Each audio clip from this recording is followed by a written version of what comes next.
बदलते भारत की शान।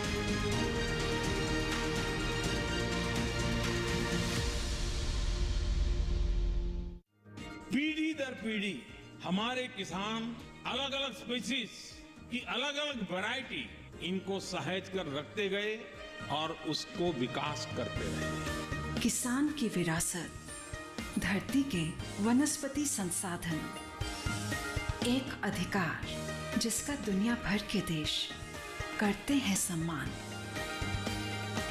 आज भारत उन अधिकारों को दे रहा है नए मुकाम, ताकि और बढ़े किसानों की वंशागत किस्मों की पहचान का अभियान।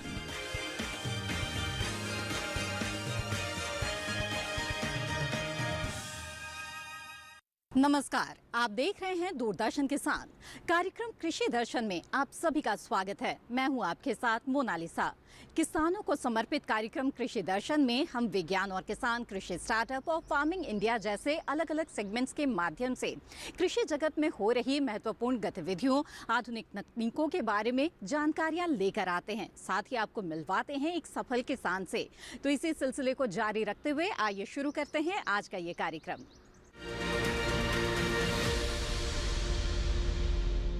आइए कार्यक्रम कृषि दर्शन में देखते हैं पहला सेगमेंट, विज्ञान और किसान।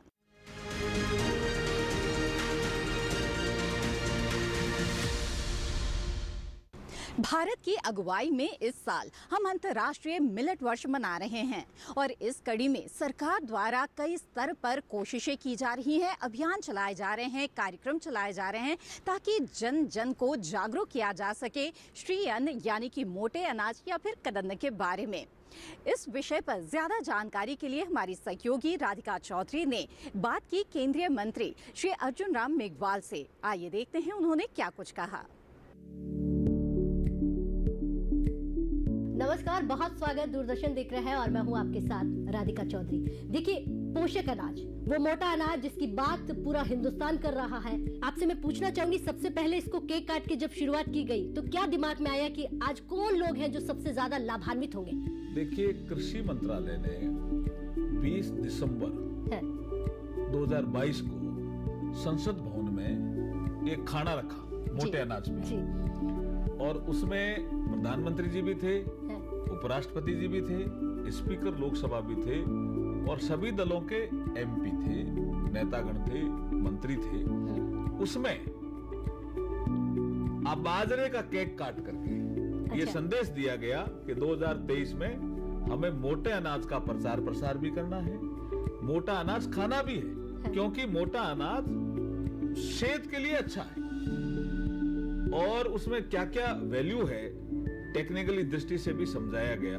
आपने कहा जब केक काटा गया उस पर नाम था बाजरा। अब आप तो राजस्थान से आते हैं, तो चेहरे पर सबसे ज्यादा खुशी आपकी ही हुई होगी। मैं भी था वहाँ उपस्थित। बाजरा जब केक काटा गया तो मैं भी उपस्थित था जी।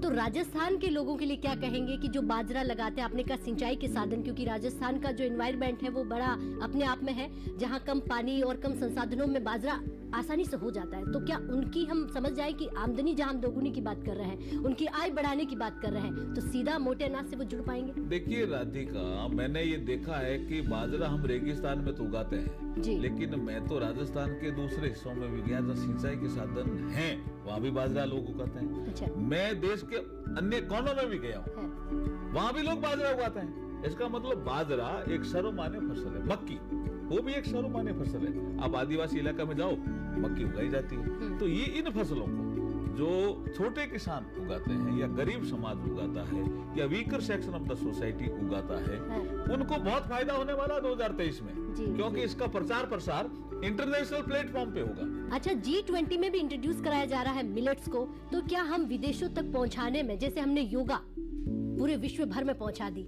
वैसे ही मिलेट्स को भी पूरे विश्व भर में पहुंचाने की बात हो रही है। क्या देखिए- इसमें हम सफल हो पाएंगे? देखिए, एक अच्छा अवसर है कि G20 की प्रेसिडेंसी भारत को मिली है जी 2023 में। 23 में तो G20 के जितने भी फंक्शन होंगे, करीब 200 शहरों में 56 इवेंट होने वाले हैं। जी जी तो जितने भी लोग आएंगे बाहर के, 43 कंट्री के लोग आने वाले हैं ना, हाँ। तो उनके जितने भी इंपोर्टेंट लोग आएंगे, मंत्री आएंगे, सेक्रेटरी आएंगे, राष्ट्राध्यक्ष आएंगे, उसमें ये मोटे अनाज के बने हुए पकवान होंगे।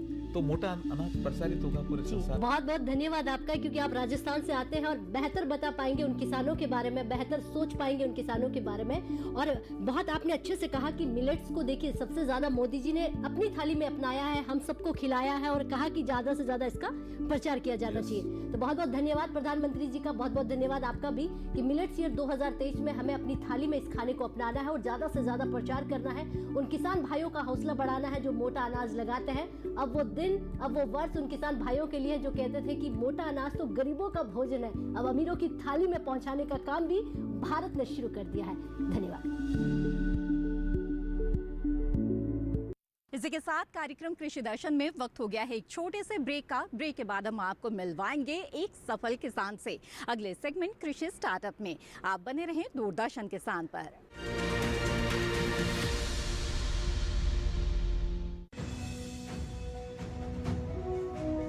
भारत सरकार का हर प्रयास किसानों को दे रहा है एक नई आस। देश के किसानों की खुशहाली और उन्हें आत्मनिर्भर बनाने के लिए भारत सरकार समर्पित है। प्रधानमंत्री श्री नरेंद्र मोदी जी के नेतृत्व में कृषि क्षेत्र में किए गए निरंतर प्रयासों के फलस्वरूप देश खाद्यान्न व बागवानी के क्षेत्र में आत्मनिर्भर हो चुका है और देश में दलहन का उत्पादन भी बढ़ा है। इसी तरह भारत सरकार ने खाद्य तेलों के उत्पादन को बढ़ाने के भी अनेक प्रयास किए हैं। इसी क्रम को आगे बढ़ाते हुए माननीय प्रधानमंत्री श्री नरेंद्र मोदी जी के नेतृत्व में भारत सरकार ने दूरदर्शी निर्णय लेते हुए राष्ट्रीय खाद्य तेल मिशन ऑयल पाम की शुरुआत की है। इस मिशन से देश भर के किसानों को बहुत लाभ मिलेगा। कृषि के पूंजी निवेश में वृद्धि होगी, खाद्य तेल आयात पर देश की निर्भरता कम होगी और रोजगार के नए अवसर पैदा होंगे। खाने के तेल में आत्मनिर्भरता के लिए अब राष्ट्रीय खाद्य तेल मिशन ऑयल पाम का संकल्प लिया गया है। इससे किसानों को तो सीधा लाभ होगा ही, गरीब और मध्यम वर्ग के परिवारों को सस्ता और अच्छी क्वालिटी का तेल भी मिलेगा। यही नहीं, ये मिशन बड़े स्तर पर रोजगार का निर्माण करेगा। इस मिशन के अंतर्गत ऑयल पाम का रकबा और पैदावार बढ़ाने पर जोर देने के लिए सरकार ने 11,000 करोड़ रुपए से अधिक की सहायता राशि निर्धारित की है। मिशन के तहत सरकार ने ऑयल पाम की खेती के लिए रोपण आदि की सहायता में बढ़ोतरी करते हुए पहले मिलने वाले 12,000 रुपए प्रति हेक्टेयर को बढ़ाकर 29,000 रुपए प्रति हेक्टेयर तक कर दिया है। ऑयल पाम के पुराने बागों के पुनरुद्धार के लिए 250 रुपए प्रति पौधा के हिसाब से विशेष सहायता दी जा रही है। पौधारोपण सामग्री की कमी दूर करने और बीजों की पैदावार करने वाले बागों को भी सहायता दी जाएगी। इसके तहत 15 हेक्टेयर ऑयल पाम उद्यान के लिए 80 लाख रुपए तक की सहायता राशि दी जाएगी। इसके अलावा नर्सरी विकास के लिए 40 लाख रुपए तक तय किए गए हैं। पूर्वोत्तर और अंडमान राज्यों के लिए विशेष सहायता का भी प्रावधान है। ऑयल पाम के किसान ताजे फलों के गुच्छे यानी FFB का उत्पादन करते हैं, जिनकी वर्तमान में कीमतें अंतर्राष्ट्रीय मूल्यों में उतार चढ़ाव के आधार पर तय होती हैं। पहली बार केंद्र सरकार ताजे फलों के गुच्छे की कीमत के लिए किसानों को आश्वासन दे रही है।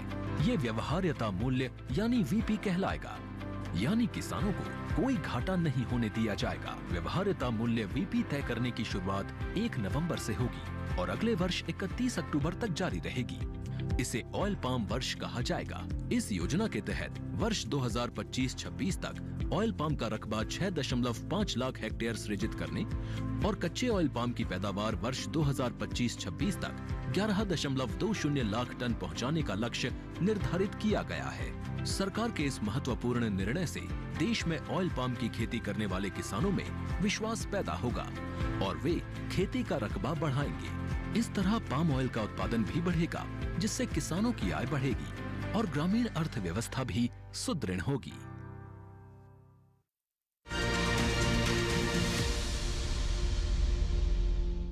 ब्रेक के बाद आप सभी का फिर से स्वागत है। आप देख रहे हैं कार्यक्रम कृषि दर्शन। आइए कार्यक्रम में आगे बढ़ते हैं और देखते हैं अगला सेगमेंट कृषि स्टार्टअप।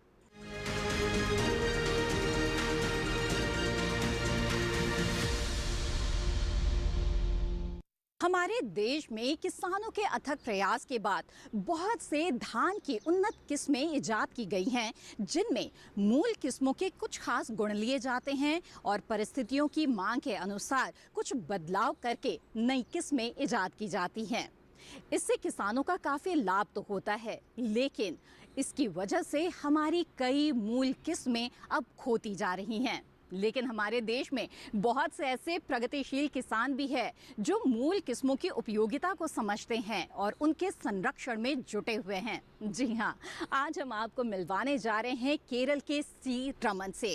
इन्होंने दशकों अथक प्रयास के बाद धान की दर्जनों किस्मों को संजो कर रखा है और उनके इस प्रयास की वजह से उन्हें पद्म पुरस्कार से भी नवाजा जा चुका है। तो आइए मिलते हैं इस अनुपम सफल किसान से।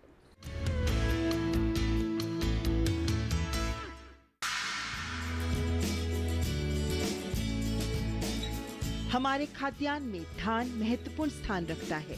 हालांकि आधुनिक तकनीक के साथ जेनेटिकली इम्प्रूव्ड और हाइब्रिड चावल की किस्मों का प्रयोग जोर पकड़ रहा है, लेकिन आज भी प्राकृतिक और अधिक गुण वाली देसी किस्मों के चावल का मुकाबला नहीं है। केरल के वायनाड के कुर्चिया समुदाय के चावल की खेती करने वाले 72 वर्षीय किसान चेरुवयल रमन करीब 2 दशक से धान की देसी किस्मों को संरक्षित कर रहे हैं। वे 50 से अधिक ऐसी देसी किस्में संरक्षित कर चुके हैं जो लुप्त होने की कगार पर पहुंच गई थी और इसीलिए कहलाते हैं चिट्टचन यानी फादर ऑफ सीड्स। ഏകദേശം ഒരു 10-48 വർഷമായി രാസവളം കീടനാശിനിയുടെ പാടത്തും പറമ്പിലിടുന്നില്ല। लगभग 48 वर्षों तक मेरे खेतों में कीटनाशक या रासायनिक उर्वरक नहीं डाले गए हैं। इसलिए मेरे खेतों में मछलियां, केकड़े और सांपों का पारिस्थितिकी तंत्र फलता फूलता है। मैं एक हिस्से में विभिन्न प्रकार के बीजों की खेती करता हूँ। मैं इसे आधा किलो या 1 किलो के रूप में किसानों के साथ साझा करता हूँ। मैं इसके लिए पैसे नहीं लेता और इनके लिए किसान केरल, तमिलनाडु, कर्नाटक और आंध्र प्रदेश सहित सभी राज्यों से आते हैं। मेरे चाचा थलक्कल चंथू कुरुच्ची नायक इस भूमि की स्वतंत्रता के लिए पजहस्सी राजा के साथ अंग्रेजों के खिलाफ लड़े। मैं भी अपने परदादा की परंपरा के अनुसार अपने जीवन को जहर और मिट्टी के क्षरण से बचाने के लिए संघर्ष के रूप में मानता हूँ। मेरा संदेश दुनिया भर में पहुंच रहा है। मेरा मानना है कि हर भारतीय को इसमें गर्व होना चाहिए। इसलिए चुनौतियों के बावजूद मैंने अपने मिशन में आगे बढ़ने का फैसला किया है। वायनाड की 55 स्वदेशी धान की नस्लों की बुवाई और संरक्षण कर रहा हूँ। उन्हें विविध फसल चक्र मिले हैं। സൃഷ്ടിയുടെ ഇതൊക്കെ അത് ഏതാണ്ട് ഒരു 55ഓളം നെൽവിത്തുകൾ ഞാൻ കൃഷി സംരക്ഷിക്കുന്നുണ്ട്। 10 साल की उम्र से ही खेती से जुड़े चेरुवयल रमन धान की खेती पूरी तरह पारंपरिक और पर्यावरण के अनुकूल रसायन रहित विधि से ही करते हैं। उन्होंने जिन देसी स्थानीय किस्मों का संरक्षण किया उनमें चिन्नेलू, थोडी, वेलियान, कल्लादियारन, मन्नू वेलियन, चेम्बक्कम, चन्नल थोडी, चेट्टू वेलियन, पल वेलियन और कनाली वायनाड जैसी किस्में खासी प्रचलित हैं। अपने इस काम के लिए चेरुवयल को देश विदेश में भी विशेष पहचान मिली है और उन्होंने कई राष्ट्रीय पुरस्कार भी अपने नाम किए हैं।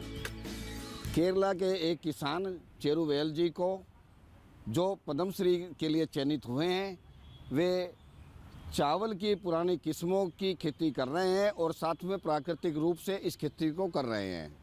आप देख रहे हैं कि हमारे देश में रासायनिक का पूरा जोर है।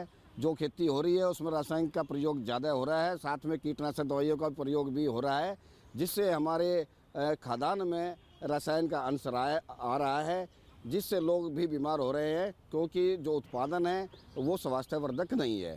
हमारे किसान चेरुवयल जी ने इसको सुधारा है, प्राकृतिक रूप से ये चावल की खेती की है, तो इसके लिए सरकार ने उनको पद्मश्री के लिए चयनित किया है। सरकार का बहुत बहुत धन्यवाद कि भारत के एक ऐसे किसान को आपने चयनित किया है। धान की खेती 1500 से 800 ईसा पूर्व से होती आ रही है। यजुर्वेद में भी इसका उल्लेख मिलता है। भारत में दुनिया का सबसे बड़ा धान उत्पादन होता है और ये दुनिया में चावल का चौथा सबसे बड़ा निर्यातक देश है। और देश में धान की देसी किस्मों को संरक्षित कर चेरुवेल रमन ने किया है बेहतरीन कार्य। धान की खेती करने वाले किसान चेरुवेल के रमन को पद्मश्री पुरस्कार के लिए हार्दिक बधाई।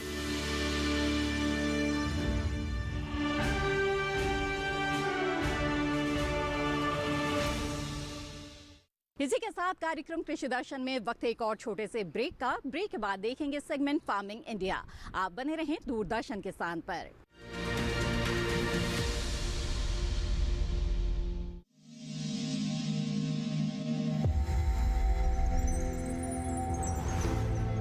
आत्मनिर्भर किसान भारत की शान। उत्पादन में आत्मनिर्भर होने के साथ साथ फसल की कटाई के उपरांत उपज की हानि को रोकने, ग्रामीण क्षेत्रों में रोजगार सृजन करने और बीज से बाजार तक के विजन को मजबूती देने के उद्देश्य से 1 वर्ष पूर्व माननीय प्रधानमंत्री श्री नरेंद्र मोदी जी ने एक महत्वाकांक्षी केंद्रीय योजना एग्रीकल्चर इंफ्रास्ट्रक्चर फंड की शुरुआत की। इस आधुनिक इंफ्रास्ट्रक्चर से कृषि आधारित उद्योग लगाने में एक बहुत बड़ा बदलाव आएगा और बहुत बड़ी गति आएगी।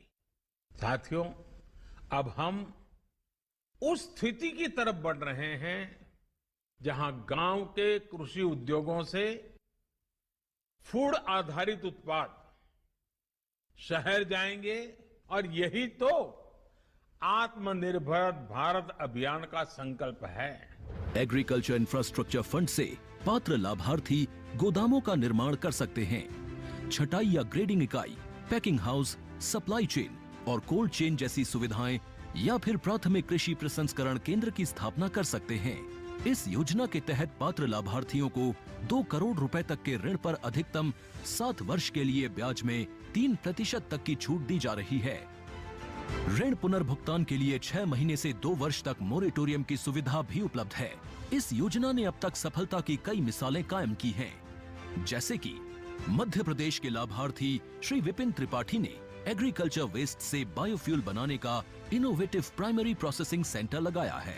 लोन मिलने की वजह से हम समय पर सारी मशीनों का प्रोक्योरमेंट और सारा सिविल वर्क टाइम पे करवा पाए, जिससे ये प्रोजेक्ट को लगाना संभव हो पाया। राजस्थान के लाभार्थी श्री यशवर्धन मुंद्रा ने सॉर्टिंग एंड ग्रेडिंग यूनिट लगाकर रोजगार के अवसर पैदा किए हैं। कर्नाटक की महिला उद्यमी श्रीमती ममता वी ने प्राइमरी प्रोसेसिंग सेंटर लगाकर प्रगति की नई राह चुनी है। ಸಣ್ಣ ಪುಟ್ಟ ಉದ್ಯಮಿಗಳನ್ನ ಮತ್ತಷ್ಟು ಅಗ್ರಿಕಲ್ಚರಲ್ಲಿ ಹೆಚ್ಚು ನಾವು ಇನ್ನಷ್ಟು ಸಾಧನೆ ಮಾಡಲಿಕ್ಕೆ ಕಾರಣಕಾರಕವಾದಂತ ಈ ಅಗ್ರಿಕಲ್ಚರಲ್ ಇನ್ಫ್ರಾಸ್ಟ್ರಕ್ಚರ್ ಫಂಡ್ ಇಂದ ನಮ್ಮ ಇನ್ನಷ್ಟು ಯೋಜನೆಗಳು ಆಯೋಜನೆಗಳು ಉತ್ತಮಗೊಂಡಿದೆ। राजस्थान के लाभार्थी श्री दिनेश भट्टर ने जीरे की प्रोसेसिंग यूनिट लगाकर आसपास के ग्रामीणों को आत्मनिर्भरता प्रदान की है। महाराष्ट्र के लाभार्थी श्री अनूप कुमार मोहता ने वेयर हाउस बनाकर अन्न भंडारण को सुनिश्चित किया है। आज देश के कोने कोने से किसान, कृषि उद्यमी, किसान उत्पादक संघ, प्राथमिक कृषि सहकारी समितियां, स्वयं सहायता समूह और कृषि उपज मंडियां इस योजना का लाभ उठा रहे हैं।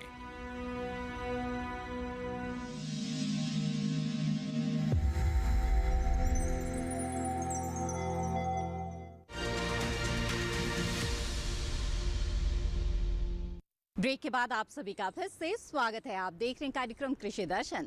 आइए कार्यक्रम में आगे बढ़ते हैं, कुछ सरकारी योजनाओं के बारे में जानते हैं और देखते हैं सेगमेंट फार्मिंग इंडिया।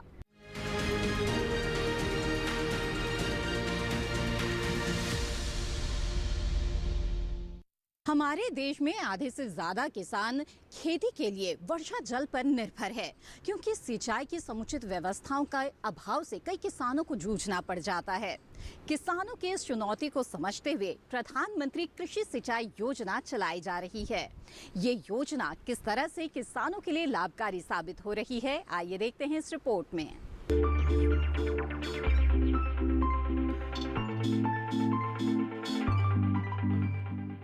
देश में करीब 14 करोड़ हेक्टेयर जमीन पर खेती होती है।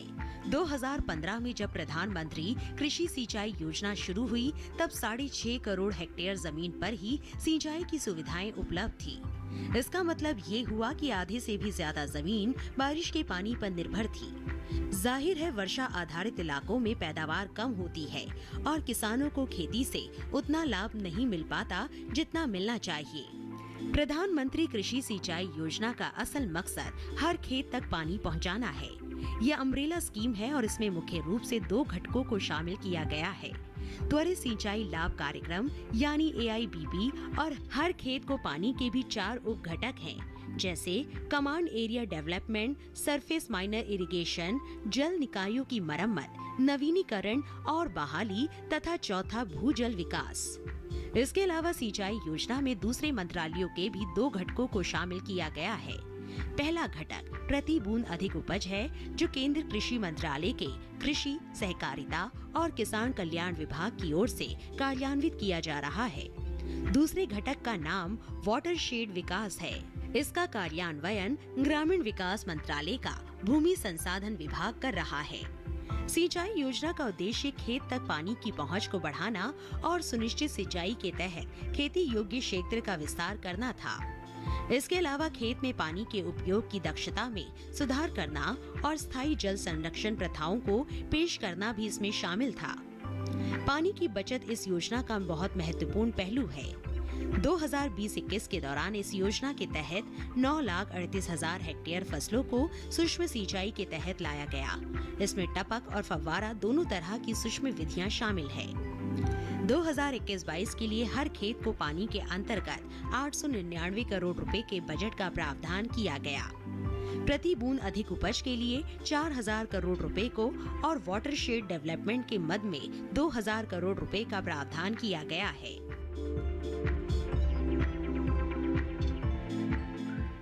अनंत असीम प्रकृति और उसमें निहित जीवन के रहस्यों के गूढ़ स्रोत, प्लांट जेनेटिक रिसोर्स। अपनी बायोडायवर्सिटी के संरक्षण और संवर्धन के लिए भारत पूरी तरह संवेदनशील है। वैज्ञानिक दृष्टि और समृद्ध कृषि परंपरा के साथ भारत जैविक विविधता के संरक्षण के लिए प्रतिबद्ध है।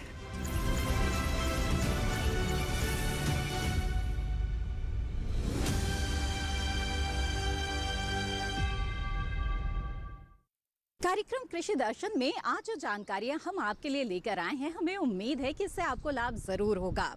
कार्यक्रम से संबंधित अपने सुझाव आप हमें भेज सकते हैं। हमारा ईमेल आईडी है krishidarshandk@gmail.com। आप हमें पत्र भी लिख सकते हैं। हमारा पता है कृषि दर्शन, कमरा नंबर 58, CPC दूरदर्शन खेलगांव, नई दिल्ली 110049।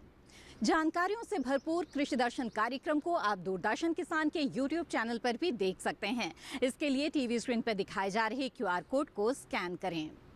इसी के साथ कृषि दर्शन की आज की कड़ी में बस इतना ही। हमें दीजिए इजाजत। आप बने रहें दूरदर्शन किसान पर। नमस्कार।